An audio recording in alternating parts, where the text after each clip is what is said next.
Good day, folks. This is Greg Judy at Green Pastures Farm. Today, Jan and I are back here. This is actually on the back of our lifetime lease farm, and this tree line here seems like every year, or every other year at least, we have to get in here and whack these cedars out. And the limbs come out so far you can't get a brush hog in here until we go down through and cut all these limbs off, where you don't tear the front grill out of your tractor trying to keep this stuff cut. That's another project. But Jan's got Venus, and we brought Rucker with us. And Jan is a cedar cutting fool with her loppers. And I'll show you my version of loppers.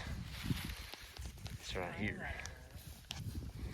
And see that thing? It hangs right here on my side, right there. And you can see how balanced it is. I mean, it's not even touching the ground. It's hovering about a foot off the ground. And we call this a ninja star. And I can't run it and shoot video, but I can tell you this, it's going to make short work of this. And I don't have to bend over. Jan doesn't like running it. She doesn't like the sound. She says it's a lot more peaceful for her and her dog's just lopping with her loppers. But there's a bunch of them in here. And so we're going to lop them all. I'll come in here with a pitchfork, just kind of stack them all up in a pile and get rid of them, because they do kill out the soil, and we still got this whole fence row to go. So I mean, I'm gonna guess there's probably 500 cedars in here, and we're gonna work on them.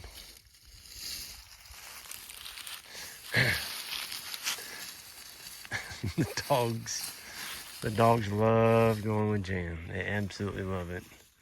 They were so excited, they were trembling when we had them in the truck with us coming over here, like, oh boy, oh boy, oh boy, oh boy.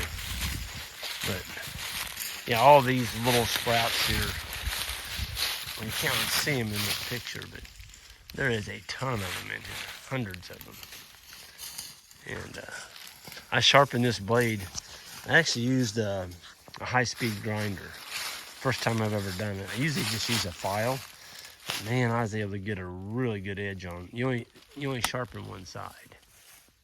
And it's this side here on the left, on each one of those. And if you keep it out of the dirt, I mean, it'll stay sharp a long time. As you can see all the sprouts out here. I mean, there's some oak sprouts. We'll probably just knock those off and reduce a little bit of the energy in the stump, and try and keep this from going back to brush. I can remember this is the field that Steve and Cindy met us on years ago. Jan and I were back on the back. And in those days, we didn't even have a four-wheeler. We had a two-wheel dolly, and we strapped all of our stuff on that dolly with straps, whether it was a spinning jenny, post, chainsaw, whatever. We put it on a dolly, and Jan pushed and I pulled. And we would climb these hills with that dolly to get back in here. We're way back off the road here. And this particular field was all brush and thorn trees. And today we've got it on the right direction. There's still some weeds in here, but the sheep love the weeds, so I'm not too excited. I don't get too excited about having a few weeds. Doesn't stress me out too much. But the cedars and these oak sprouts, if you don't stay on them, they'll get up, 8-10 feet tall, and you'll have woods. You'll have woods again. And that's contradictory. It's contradicting to grass when you have timber. As you can see, there's no grass where you have a lot of trees. So anyway, we've got our work cut out for us, and I've babbled on long enough, and there's a whole bunch of cedars over the top of this field. I'm gonna nail those, and I'll join up with Jan, and we're gonna do a number on these little boogers before they get 6 feet tall. This is the size to get them. So with that, I'm gonna go ahead and sign off, and it's a beautiful day here in February, and I hope all you all have a great day as well. Take care.